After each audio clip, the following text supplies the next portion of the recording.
महाभारत के प्रेमियों, मैं राम सागर शास्त्री आप लोगों के समक्ष रखने जा रहा हूं कुरुक्षेत्र में कृष्णार्जुन। देखिए, महाभारत के प्रारंभ से पहले जब पांडवगण कुरुक्षेत्र में अपना खंभा रोपण करने के लिए चले तो उन्होंने सहदेव से शकुन पूछा कि जब भारत कर आरंभा और चले पांडु सुत गाड़न खंभा। सहदेव ने कहा, अब तो एक ही शकुन है, अगर कहीं पत्नी भक्त मिल जाए तो उसे पकड़कर कुरुक्षेत्र में गड़ा दिया जाए और रात में उसके पास जो सियार आएंगे उनसे सारा भेद मालूम हो जाएगा। भीम आज पत्नी भक्त की खोज करने लगे। खोजते खोजते वे एक नगर में पहुंचे जहां एक व्यक्ति की पत्नी पलंग पर बैठी हुई थी और वह घर में झाड़ू पोंछा लगा रहा था कि बैठी पलंग तासुकी बामा अब अपना करई धाम को कामा। रसोई बनाने के लिए घर में आग नहीं थी। व्यक्ति आग मांगने गया परंतु किसी ने उसको आग नहीं दी। व्यक्ति ने आकर अपनी पत्नी से कहा, देवी मैं तो आग मांगकर थक गया हूं, मुझे कोई आग ही नहीं दे रहा है, इसलिए कृपा करके आप ही चली जाइए। स्त्री ने कहा, मैं कैसे जा सकती हूं, मेरे पैरों में महावर लगा है, मेरा महावर खराब हो जाएगा। कि तब बनिता बोली ताकेरी और पायन लाग महावर मेरी और जो तुम कंध चढ़ावो मोही तो वानी देहूं मैं पावक तो ही। अगर तुम मुझे अपने कंधे पर बैठा लो तो मैं आग मांगकर तुम्हें दे सकती हूं। पुरुष ने कहा, इसमें कौन सी बड़ी बात है, आप मेरे कंधे पर बैठ जाइए। और सुनत ही लीन है सी कंध चढ़ाई और चला मुदित मन लाज बिहाई। व्यक्ति ने स्त्री को कंधे पर बैठा लिया और बड़ी प्रसन्नता के साथ आग मांगने के लिए चल पड़ा। अब तो कोई उसे निर्लज्ज कहकर गालियां दे रहा है, कोई कहता है, अरे मूर्ख, इस स्त्री को कहां कंधे पर बैठाए है, नीचे डाल दे। कि को निर्लज्ज कही दे वही गारी और कोई कहा नीचे डारी दे नारी। कोई कह रहा है, अगर यह हमारी स्त्री होती तो मैं इसे जान से मार डालता। कि जो इन्हीं होती नारी हमारी और डरते ताही जानते मारी। यह सारा चरित्र भीम ने अपनी आंखों से देखा कि यह सब चरित्र भीम जब देखा तो नारी भक्त निश्चय करी लेखा। भीम समझ गए कि इससे बड़ा स्त्री भक्त और कौन हो सकता है। आज तो भीम ने झपट कर स्त्री को नीचे गिरा दिया और उस पुरुष को उठा लिया, ले जाकर कुरुक्षेत्र में गड़ा दिया और रात में छुपकर सियारों की बातचीत सुनने लगा। एक सियार ने उसे सूंघकर सभी सियारों को रोक दिया कि इसका मांस कोई मत खाना, अन्यथा करोड़ों वर्षों तक नरक में जाना पड़ेगा। इसका प्रत्येक अंग अशुद्ध है क्योंकि इसका शीश कभी भगवान और गुरुजनों के आगे नहीं झुका।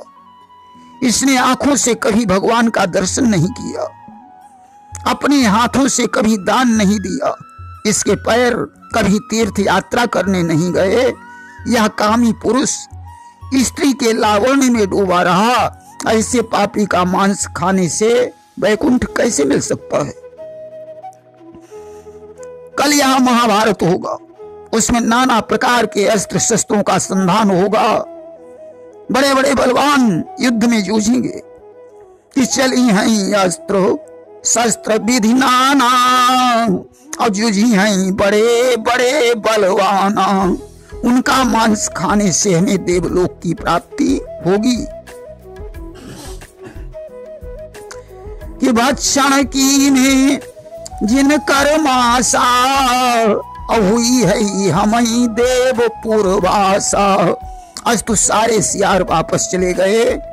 भीम ने उस व्यक्ति को छोड़ दिया और वह सुरक्षित अपने घर चला गया।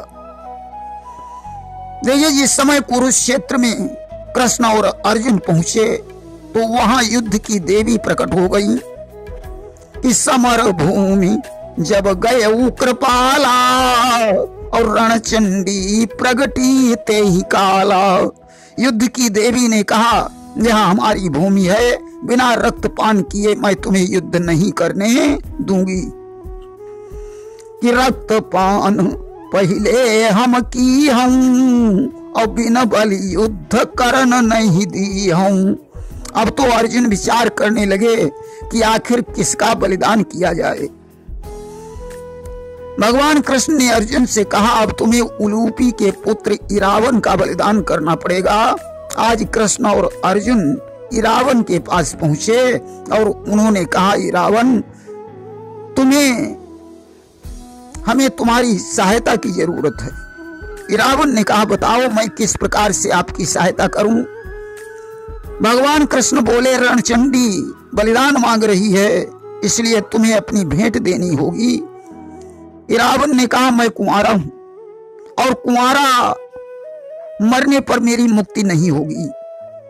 इता वही इरावन बचन उचारा, और मुक्ति होई नहीं मरऊं कुंवारा। इसलिए पहले मेरा विवाह करवाओ और इसके बाद मुझे रणचंडी की भेंट चढ़ा देना। कि ताते ब्याह प्रथम मम कीजय, और पाछे बलिचंडी की दीजय। आज तो कृष्ण और अर्जुन ने उसके लिए कन्या की तलाश की, परंतु जब कोई कन्या नहीं मिली तो भगवान कृष्ण ने किन्नर का रूप धारण किया और इरावन से अपना विवाह कर लिया।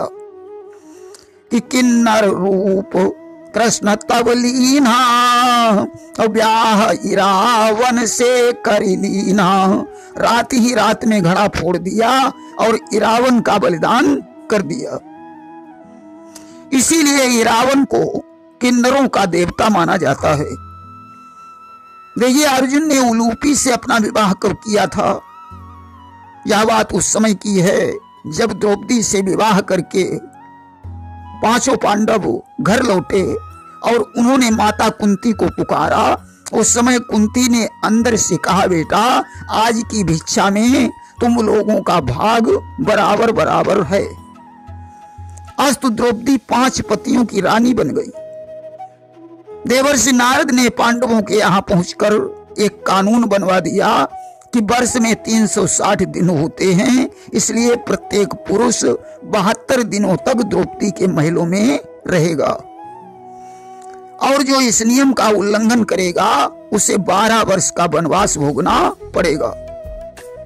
एक दिन की बात है, रात के समय एक ब्राह्मण ने अपनी रक्षा के लिए अर्जुन को पुकारा कि अर्जुन की निद्रा टूट गई, झांकने लगे हैं बगलों में, अफसोस मगर उनका धनुआ था द्रुपद सुता के महलों में। अर्जुन की निद्रा टूट गई, उन्होंने देखा मेरा गांडीव धनुष तो द्रौपदी के महल में है। उस दिन द्रौपदी के महल में धर्मराज युधिष्ठिर की बारी थी। अर्जुन ने महल में जाकर अपना गांडीव धनुष उठाया और ब्राह्मण की रक्षा की। इसके बाद 12 वर्ष का वनवास भोगने के लिए चले गए। वहीं उलूपी के साथ इनका विवाह हो गया, जिससे इरावन की उत्पत्ति हुई थी। अच्छा, भगवान कृष्ण ने किन्नर का रूप क्यों बनाया? देखिए, जिस समय ब्रह्मा जी ने मानव सृष्टि का सृजन किया तो सबसे पहले उन्होंने किन्नरों को उत्पन्न किया। भगवान विष्णु किन्नरों की सृष्टि देखकर हंसने लगे। उनकी इस हंसी पर भगवान शंकर क्रोधित हो गए कि विष्णु हंसे किन्नर ही निहारी, अक्रोधित भये तुरत त्रिपुरारी। भगवान शंकर ने आज विष्णु को श्राप दे दिया कि यही सो दिवस करारा और किन्नर रूप होई अवतारा। एक दिन ऐसा भी आएगा जब तुम्हें किन्नर का रूप धारण करना पड़ेगा। आज तो उसी श्राप के कारण भगवान कृष्ण ने किन्नर का रूप धारण करके रावण से अपना विवाह कर लिया। उधर भगवान शंकर ने अर्धनारीश्वर रूप धारण करके ब्रह्मा जी को दिखाया और कहा, इस प्रकार तुम मैथुनी सृष्टि का सृजन करो। देखिए, भीम के पुत्र घटोत्कच का एक पुत्र था जिसका नाम बर्बरीक था। उसने आदि शक्ति की तपस्या करके 3 बाण प्राप्त किए थे कि आदि शक्ति का जब किया इसने योग विधान, 3 बाण सादर किए माने इसे प्रदान। देवी ने इसे 3 बाण देकर ही कहा कि इन बाणों से संसार में भूचाल आ जाएगा। कौरव और पांडवों की तो बात ही छोड़ो, इन बाणों से सारा संसार विनष्ट हो जाएगा। आज तर्कस में उन बाणों को रखकर बर्बरीक अपनी माता के पास पहुंचा। माता ने कहा, बेटा हमेशा हारे का सहारा बनना, जिसे युद्ध में कमजोर देखना, उसकी सहायता करना। तब तक इसे मालूम हुआ कि महाभारत का युद्ध होने जा रहा है। आज नीले घोड़े पर सवार होकर तर्कस में 3 बाण रखकर बर्बरीक कुरुक्षेत्र की तरफ चल पड़ा। भगवान कृष्ण ने विचार किया कि ऐसा योद्धा अगर कौरवों की तरफ चला गया तो पांडवों की विजय संभव है। एक पीपल के नीचे बर्बरीक ठहर गया। भगवान ब्राह्मण बनकर वहां पहुंचे। पूछने लगे, वीर कहां जा रहे हो? उसने कहा, हारे का सहारा बनने के लिए जा रहा हूं। भगवान कृष्ण हंसे, 3 बाणों से युद्ध कैसे जीतोगे? बर्बरीक ने कहा, सुनो कि 3 बाण 2 दल निबटई हूं, अपर बाण नहीं हाथ लगई हूं। मैं 3 बाणों से ही दोनों दलों को समाप्त कर सकता हूं। भगवान ने कहा, तो पहले परीक्षा हो जाए। 1 बाण से तुम इस पीपल वृक्ष के सारे पत्ते छेद कर दिखाओ, मुझे विश्वास हो जाएगा। बर्बरीक ने 1 बाण से पीपल वृक्ष के सारे पत्ते छेद दिए। भगवान कृष्ण ने एक पत्ते को अपने पैर के नीचे दबा लिया। बाण आकर भगवान के पैर के आसपास चक्कर काटने लगा। बर्बरीक कहने लगा, विप्रदेव अपने पैर को हटा लीजिए, अन्यथा पत्ते के सहित आपका पैर भी छिद जाएगा। कृष्ण ने पैर हटाया, बाण ने उस पत्ते को भी छेद दिया और तर्कस में प्रविष्ट हो गया। धन्य धन्य कहने लगे तभी कृष्ण भगवान, रणचंडी के वास्ते लगे मांगने दान। भगवान ने वीर को धन्यवाद दिया और कहा, इस युद्ध के लिए मुझे तुम्हारे शीश की जरूरत है। बर्बरीक ने कहा, आप अपने असली रूप में आइए। आज कृष्ण को देखकर बर्बरीक ने उन्हें प्रणाम किया और कहा, प्रभु मैं महाभारत का युद्ध देखना चाहता हूं। भगवान ने कहा, तुम्हारी यह अभिलाषा पूर्ण कर दी जाएगी। बर्बरीक ने अपना सिर काटकर भगवान को दे दिया। भगवान ने अमृत के बल से उस शीश को जीवित रखा और एक पहाड़ी पर रखवा दिया, जहां से वो शीश महाभारत का युद्ध देखता रहा। युद्ध समाप्त होने के पश्चात कृष्ण ने पांडवों से पूछा कि पूछी कृष्ण कहु बलधामा, अब के ही जीतो भारत संग्रामा। आखिर महाभारत का असली विजेता कौन है? अब तो 5 पांडव अपना अपना गुणगान करने लगे। कृष्ण ने कहा, ऐसा करो, चलो शीश के पास चलकर पूछते हैं। आज शीश से पूछा और तब वही शीश हंस गिरा उचारी और रणमा जीते कृष्ण मुरारी।